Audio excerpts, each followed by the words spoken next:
기가 막혀 앉았더니. 에스라 9장 1절에서 8절 말씀. 이 일 후에 방백들이 내게 나와 이르되 이스라엘 백성과 제사장들과 레위 사람들이 이 땅 백성들에게서 떠나지 아니하고 가나안 사람들과 헷 사람들과 브리스 사람들과 여부스 사람들과 암몬 사람들과 모압 사람들과 애굽 사람들과 아모리 사람들의 가증한 일을 행하여 그들의 딸을 맞이하여 아내와 며느리로 삼아 거룩한 자손이 그 지방 사람들과 서로 섞이게 하는데 방백들과 고관들이 이 죄에 더욱 으뜸이 되었다 하는지라. 내가 이 일을 듣고 속옷과 겉옷을 찢고 머리털과 수염을 뜯으며 기가 막혀 앉으니. 이에 이스라엘의 하나님의 말씀으로 말미암아 떠오는 자가 사로잡혔던 이 사람들의 죄 때문에 다 내게로 모여오더라. 내가 저녁 제사 드릴 때까지 기가 막혀 앉았더니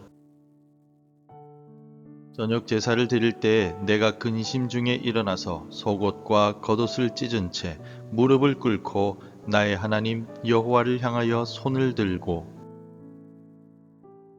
말하기를 나의 하나님이여 내가 부끄럽고 낯이 뜨거워서 감히 나의 하나님을 향하여 얼굴을 들지 못하오니 이는 우리 죄악이 많아 정수리에 넘치고 우리 허물이 커서 하늘에 미침이니이다.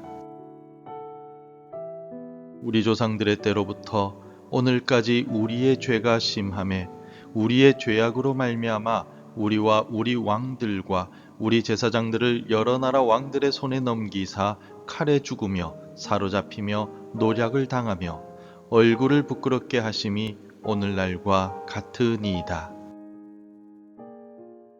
이제 우리 하나님 여호와께서 우리에게 잠시 동안 은혜를 베푸사 얼마를 남겨두어 피하게 하신 우리를 그 거룩한 처소에 박힌 못과 같게 하시고 우리 하나님이 우리 눈을 밝히사 우리가 종노릇하는 중에서 조금 소생하게 하셨나이다. 여러분, 혹시 영적 무감각증이라는 말을 들어보셨습니까? 너무 잦은 자극에 노출되면 나중에는 아무것도 느끼지 못하게 되는 현상입니다. 오늘날 우리는 끔찍한 뉴스를 보고도 금세 잊어버리고 세상의 죄악에 대해 분노하기보다는 어쩔 수 없지 라며 체념하곤 합니다. 더 무서운 사실은 이 무감각이 우리의 신앙의 영역까지 침투했다는 사실입니다. 내 삶 속에서 반복되는 죄, 우리 공동체 안에 스며든 세속적인 가치관을 보고도 우리는 더 이상 충격을 받지 않습니다. 기가 막혀 하지도 않습니다. 그러나 오늘 본문의 에스라는 오늘 우리와 정반대의 모습을 보여주고 있습니다. 에스라는 하나님의 율법을 가르치기 위해서 페르시아 제국의 안락함을 포기하고 1600km의 험난한 길을 거쳐서 예루살렘에 도착했습니다. 부푼 꿈을 안고 도착한 그에게 들려온 첫 번째 소식은 충격적이었습니다. 1절과 2절은 이렇게 기록되어 있습니다. 이 일 후에 방백들이 내게 나와 이르되 이스라엘 백성과 제사장들과 레위 사람들이 이 땅 백성들에게서 떠나지 아니하고 그들의 딸을 맞이하여 아내와 며느리로 삼아 거룩한 자손이 그들을 이방 족속과 서로 섞이게 하는데. 지도자들부터 백성에 이르기까지 하나님이 그토록 가증하다라고 하신 이방 민족의 풍습을 따르고 거룩한 자손의 정체성을 스스로 내던지며 그들과 통혼하고 있었습니다. 바벨론 포로라는 끔찍한 심판을 겪고 돌아온 지 불과 몇십 년 만에 그들은 심판의 원인이었던 바로 그 죄를 똑같이 반복하고 있었다는 것입니다. 이 소식을 들은 에스라의 반응이 바로 오늘 설교의 제목입니다. 3절 말씀입니다. 내가 이 일을 듣고 속옷과 겉옷을 찢고 머리털과 수염을 뜯으며 기가 막혀 앉으니. 에스라는 옷을 찢고 자기 머리털과 수염을 뜯었습니다. 이것은 고대 근동 사회에서 겪을 수 있는 가장 극심한 고통과 절망, 그리고 수치심의 표현입니다. 에스라는 저녁 제사 시간까지 몇 시간이고 넋이 나간 사람처럼 기가 막혀 앉아 있었습니다. 오늘 우리는 이 에스라의 거룩한 절망을 통하여 죄에 무감각해진 우리를 향한 하나님의 메시지를 듣기 원합니다. 에스라가 기가 막혀 앉아 있을 때 이상한 일이 벌어집니다. 4절 말씀입니다. 이에 이스라엘의 하나님의 말씀으로 말미암아 떠는 자가 사로잡혔던 이 사람들의 죄 때문에 다 내게로 모여오더라. 내가 저녁 제사 드릴 때까지 기가 막혀 앉았더니. 에스라의 이 절망은 전염성이 있었습니다. 그의 모습을 본 사람들 중에 하나님의 말씀을 인하여 떨 줄 아는 소수의 사람들이 그에게로 모여들기 시작했습니다. 이것이 바로 거룩한 절망입니다. 세상적인 절망은 우리를 주저앉혀 포기하게 만듭니다. 그러나 이 거룩한 절망은 죄를 직시하게 하고 애통하게 하며 회개로 나아가는 첫걸음이 됩니다. 우리의 문제는 무엇입니까? 우리는 죄를 보고도 기가 막혀 하지 않습니다. 세상과 타협하는 것을 지혜나 관용이라고 포장합니다. 하나님의 말씀을 인하여 떨기보다 세상의 평가에 더 떨고 있습니다. 그런데 여러분, 십자가를 한번 생각해 보십시오. 하나님의 아들이신 예수 그리스도께서 왜 그 처참한 십자가를 지셔야 했습니까? 우리의 죄가 바로 그만큼이나 기가 막힌 것이었기 때문입니다. 하나님은 죄를 타협의 대상으로 보지 않으십니다. 찢어 죽여야 할 만큼 가증한 것, 토해봐라고 보십니다. 예수님은 십자가에서 우리의 죄악을 보시고 기가 막혀 하시며 절망하셨습니다. 엘리 엘리 라마 사박다니, 나의 하나님 어찌하여 나를 버리셨나이까. 오늘 이 새벽에 성령 하나님께서 우리에게 주시는 첫 번째 은혜는 바로 이 거룩한 절망을 회복하는 것입니다. 나의 죄가, 우리 교회의 타협이, 이 세상의 악함이 얼마나 끔찍한 것인지를 깨닫고 에스라처럼 가슴을 치며 기가 막혀 하는 것입니다. 죄를 깨닫고 애통하는 마음, 이것이 바로 회복의 시작입니다. 해가 저물고 저녁 제사를 드릴 시간이 되자 에스라는 기가 막힌 자리에서 일어납니다. 그는 무릎을 꿇고 하나님을 향해 손을 듭니다. 그리고 기도를 시작합니다. 그런데 그의 기도는 이상합니다. 그는 죄를 지은 사람들을 비난하지 않습니다. 6절 말씀입니다. 말하기를 나의 하나님이여, 내가 부끄럽고 낯이 뜨거워서 감히 나의 하나님을 향하여 얼굴을 들지 못하오니 이는 우리 죄악이 많아 정수리에 넘치고 우리 허물이 커서 하늘에 미침이니이다. 에스라는 그들의 죄가 아니라 우리의 죄라고 고백합니다.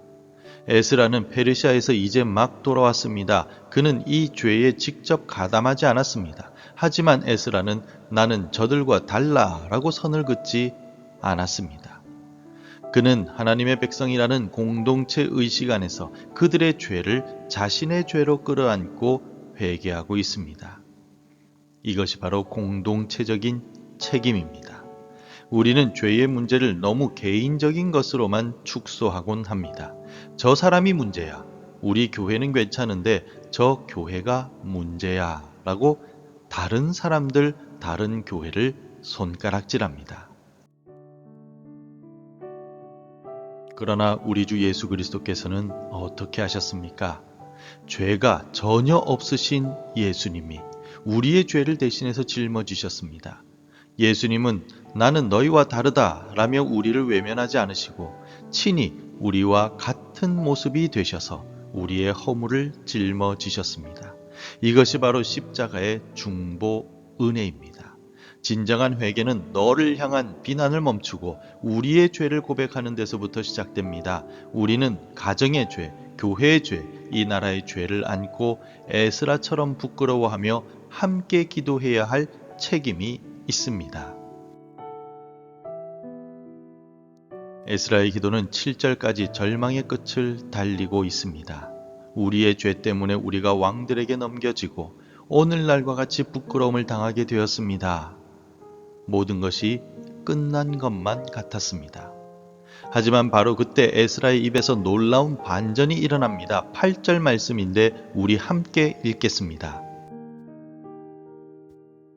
이제 우리 하나님 여호와께서 우리에게 잠시 동안 은혜를 베푸사 얼마를 남겨두어 피하게 하신 우리를 그 거룩한 처소에 박힌 못과 같게 하시고 우리 하나님이 우리 눈을 밝히사 우리가 종로로 타는 중에서 조금 소생하게 하셨나이다.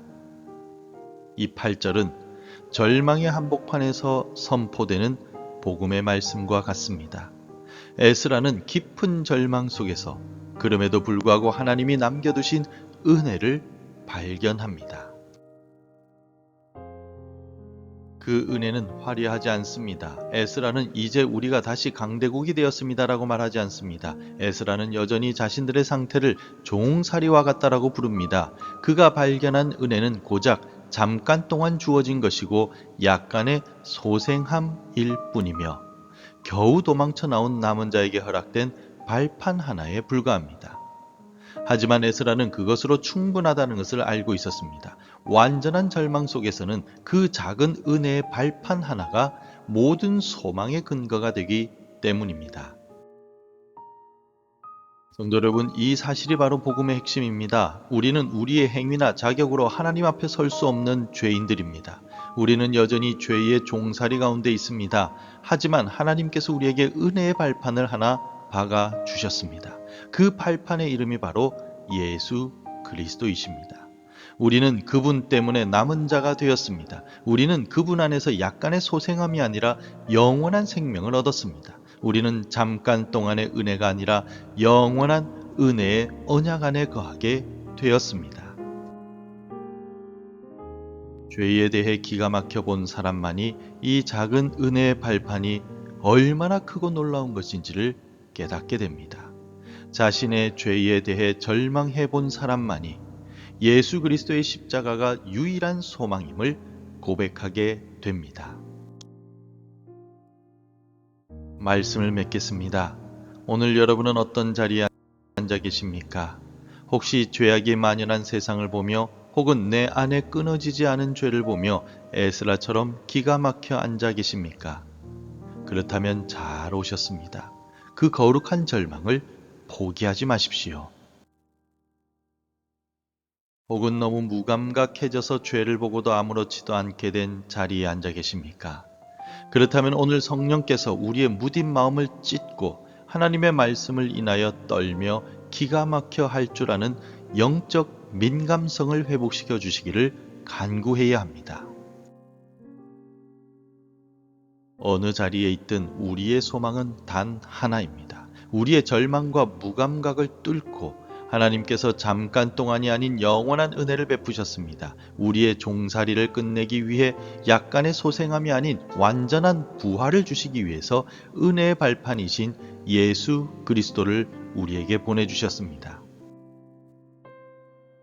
이제 그만 절망의 자리에 주저앉아 있지 마시고 기가 막힌 그 자리에서 일어나 우리의 죄를 고백하며 유일한 소망이신 은혜의 발판 예수 그리스도를 굳게 붙잡으시기 바랍니다. 성령 하나님의 능력에 의지하여 절망을 넘어 소망으로 나아가는 거룩한 남은 자들이 되시기를 주님의 이름으로 축원합니다. 기도하겠습니다. 하나님, 주의 백성이라고 불리면서도 세상과 타협하며 가증한 일을 따랐던 우리를 용서하여 주옵소서. 죄를 보고도 기가 막혀 할 줄 모르는 무딘 마음을 회개합니다. 오늘 우리 마음에 죄에 민감한 마음을 주옵소서. 그럼에도 불구하고 우리를 버리지 않으시고 구원의 은혜를 베푸시는 예수 그리스도의 은혜에 감사하며 오늘도 그 사랑 속에서 살아가게 하옵소서. 예수님의 이름으로 기도드립니다. 아멘. 계속해서 함께 기도해 주시기 바랍니다. 죄를 깨닫고 애통해야 하는 영적인 민감성을 주소서. 우리의 죄를 고백하는 공동체적인 회개를 이루게 하소서. 은혜의 발판이 되시는 예수 그리스도를 굳게 붙잡게 하옵소서. 하나님의 말씀으로 하루를 시작하는 은혜를 주옵소서. 오늘도 말씀대로 살아가며 열매 맺는 하루가 되시기를 축복합니다.